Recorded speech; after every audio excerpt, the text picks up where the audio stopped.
Hello guys, आप सबका मेरे यूट्यूब चैनल बीएड एजुकेशन में हार्दिक अभिनंदन है। आप सबको मेरा प्यार भरा नमस्कार। आज का हमारा टॉपिक है दर्शन का विषय क्षेत्र, स्कोप ऑफ फिलॉसफी यानी दर्शन। दर्शन का संबंध ज्ञान से है और दर्शन ज्ञान को व्यक्त करता है। यानी दर्शन उस विद्या का नाम है जो सत्य एवं ज्ञान की खोज कराता है। व्यापक अर्थ में दर्शन तर्कपूर्ण, विधिपूर्वक एवं क्रमबद्ध विचार की कला है और इसका जन्म अनुभव एवं परिस्थिति के अनुसार है वो होता रहता है।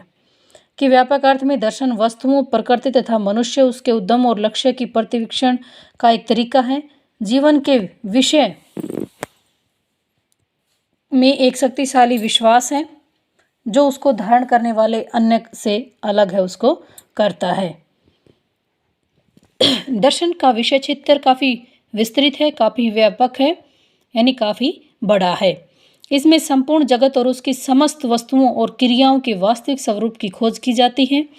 दर्शन के इस व्यापक क्षेत्र को 3 भागों में बांटा गया है, तत्वज्ञान, ज्ञान शास्त्र और मूल्य शास्त्र में।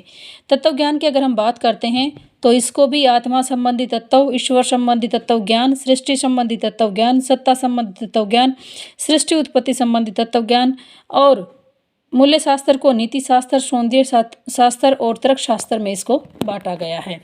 अब हम बात करते हैं तत्व ज्ञान की, यानी मेटाफिजिक्स की। जो मेटाफिजिक्स है, तत्व मीमांसा को अंग्रेजी भाषा में मेटाफिजिक्स कहा जाता है। मेटाफिजिक्स शब्द 2 शब्दों से मिलकर बना है, मेटा और फिजिक्स के मेल से। यानी मेटा शब्द का अर्थ है परे और फिजिक्स शब्द का अर्थ है भौतिक विज्ञान अथवा भौतिक संसार, यानी फिजिकल वर्ल्ड। फिजिक्स भौतिक संसार की वस्तुओं का अध्ययन कराती है। तत्व मीमांसा यानी मेटाफिजिक्स का शाब्दिक अर्थ हुआ कि यह उस वास्तविकता यानी रियलिटी की समस्याओं का अध्ययन करती है जो भौतिक संसार से परे की वस्तु है। अरस्तु ने सबसे पहले तत्व मीमांसा की रचना भौतिक शास्त्र के बाद अध्ययन किए जाने के लिए की थी। जीवन यानी लाइफ और जगत वर्ल्ड की जो बुनियादी समस्याएं भौतिक विज्ञान के क्षेत्र से बाहर हैं, उन पर तत्व मीमांसा में विचार है वो किया जाता है। जैसे वृक्ष से फल नीचे पृथ्वी पर क्यों गिरते हैं, यह प्रश्न भौतिक शास्त्र का है। परंतु जिस संसार की घटनाओं का अध्ययन भौतिक शास्त्र करता है, वह जगत वास्तविक है या नहीं, यह प्रश्न भौतिक विज्ञान का न होकर तत्व मीमांसा का है। इसको 5 भागों में, इसके 5 भाग हैं: आत्मा संबंधी तत्व, ईश्वर संबंधी तत्व ज्ञान, सृष्टि संबंधी तत्व ज्ञान, सत्ता संबंधी तत्व ज्ञान और सृष्टि उत्पत्ति संबंधी तत्व ज्ञान। हम आत्मा संबंधी तत्व ज्ञान की अगर बात करते हैं, मेटाफिजिक्स ऑफ द सोल, किसके अंतर्गत आत्मा और जीव से संबंधित प्रश्नों पर विचार किया जाता है। जैसे आत्मा क्या है, जीव क्या है, आत्मा और जीव का संबंध क्या है।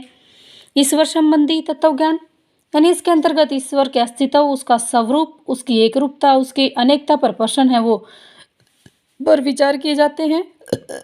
जैसे ईश्वर का अस्तित्व है या नहीं, ईश्वर एक है या अनेक है, ईश्वर का स्वरूप कैसा है, उसका अस्तित्व कैसा है, इसका प्रमाण क्या है कि ईश्वर है।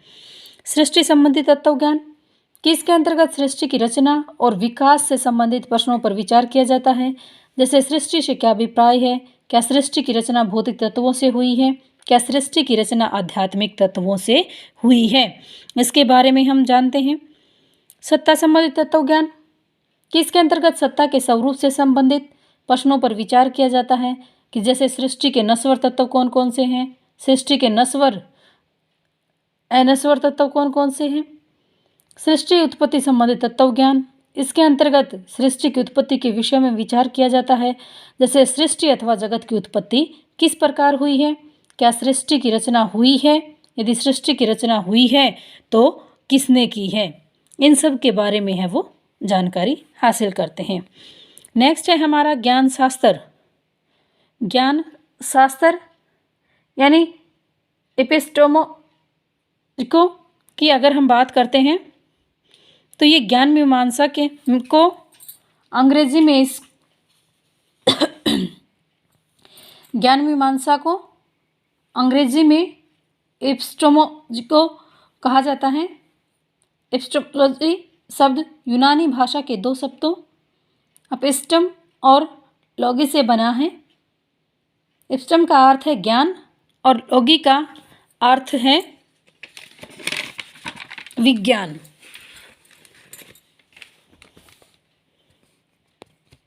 यानी एपिस्टेमोलॉजी का अर्थ है ज्ञान का विज्ञान। इसके अंतर्गत ज्ञान की उत्पत्ति, उसकी संरचना, उसकी प्रकृति और उसकी सीमाओं के विषय में अध्ययन है वो किया जाता है। जैसे क्या मानव वास्तविक ज्ञान को प्राप्त कर सकते हैं? मनुष्य किस सीमा तक परम सत्ता का ज्ञान प्राप्त कर सकता है? ज्ञान प्राप्त करने के साधन क्या हैं? सत्य क्या है और भ्रम है वो क्या है? नेक्स्ट है मूल्यशास्त्र। कि मूल्यशास्त्र की अगर हम बात करते हैं तो उसके नाम से ही विदित हो जाता है, यानी स्पष्ट हो जाता है कि इस शाखा का संबंध है वो मूल्यों से है। यानी इसके अंतर्गत विभिन्न प्रकार के मूल्यों के स्वरूप, उनका आकार, प्रकार, प्रकृति तथा मापदंड का तर्कपूर्ण ढंग से अध्ययन किया जाता है। मूल्य भौतिक या हैं या अथवा अभौतिक, सामाजिक, इन सब बातों की चर्चा इसमें मूल्यों के अध्ययन में की जाती है कि मूल्य हैं वो परिवर्तनशील हैं क्योंकि वो हमेशा एक जैसे नहीं रहते हैं। मूल्य कौन से? जैसे किसी के प्रति प्रेम, दया, सहानुभूति, त्याग, तपस्या, सद्व्यवहार, सदा सच बोलो, कभी झूठ न बोलो, ये बदलते रहते हैं। जरूरी नहीं आप हमेशा सच बोलो, कभी आप झूठ का भी प्रयोग करते हो। जरूरी नहीं आप हमेशा प्यार से बातें करते हो, कभी गुस्से से भी करते हो। यानी जो हमारे मूल्य हैं वो परिवर्तन होते रहते हैं, हमेशा एक जैसे नहीं रहते हैं। इसके अंतर्गत व्यक्ति के जीवन के मूल्यों, आदर्शों और लक्ष्यों पर विचार किया जाता है। इसमें दर्शन के 3 विभाग माने गए हैं: नीति शास्त्र, एथिक्स, सौंदर्य शास्त्र और तर्क शास्त्र। कि नीति शास्त्र की अगर हम बात करते हैं तो इसमें व्यक्ति के आचरण से संबंधित विषयों पर विचार किया जाता है। इसमें व्यक्ति के आचरण से संबंधित समस्याओं जैसे कर्म अकर्म, शुभ अशुभ, भद्र अभद्र आदि का विचार करके ये विश्लेषण किया जाता है कि मनुष्य को क्या करना चाहिए, क्या उसको नहीं करना चाहिए। इसमें जिन प्रश्नों पर विचार किया जाता है वे हैं: भद्र क्या है, अभद्र क्या है, भद्र आचरण के लक्षण क्या हैं, हमें क्या करना चाहिए, क्या नहीं करना चाहिए। ये सारी चीज़ें एथिक्स यानी नीति शास्त्र के अंतर्गत आती हैं। सौंदर्य शास्त्र की अगर हम बात करते हैं तो सौंदर्य शास्त्र में इसके अंतर्गत सौंदर्य संबंधी विभिन्न समस्याओं पर विचार किया जाता है। जैसे सौंदर्य क्या है, सौंदर्य के लक्षण क्या हैं, सौंदर्य के मापदंड क्या हो सकते हैं।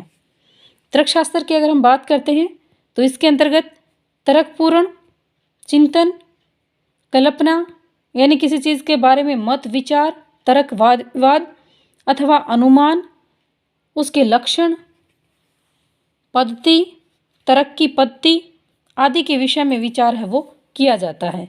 जैसे तार्किक चिंतन का स्वरूप क्या है। ये था हमारा मूल्यशास्त्र का। Thank you guys. प्लीज़ मेरे चैनल को लाइक करना, शेयर करना व सब्सक्राइब करना। एक बार मैं ये नोट्स है वो फिर से दिखा देती हूँ। दर्शन का विषय क्षेत्र, स्कोप ऑफ फिलॉसफी, ताकि आप अच्छे से पढ़ सकें।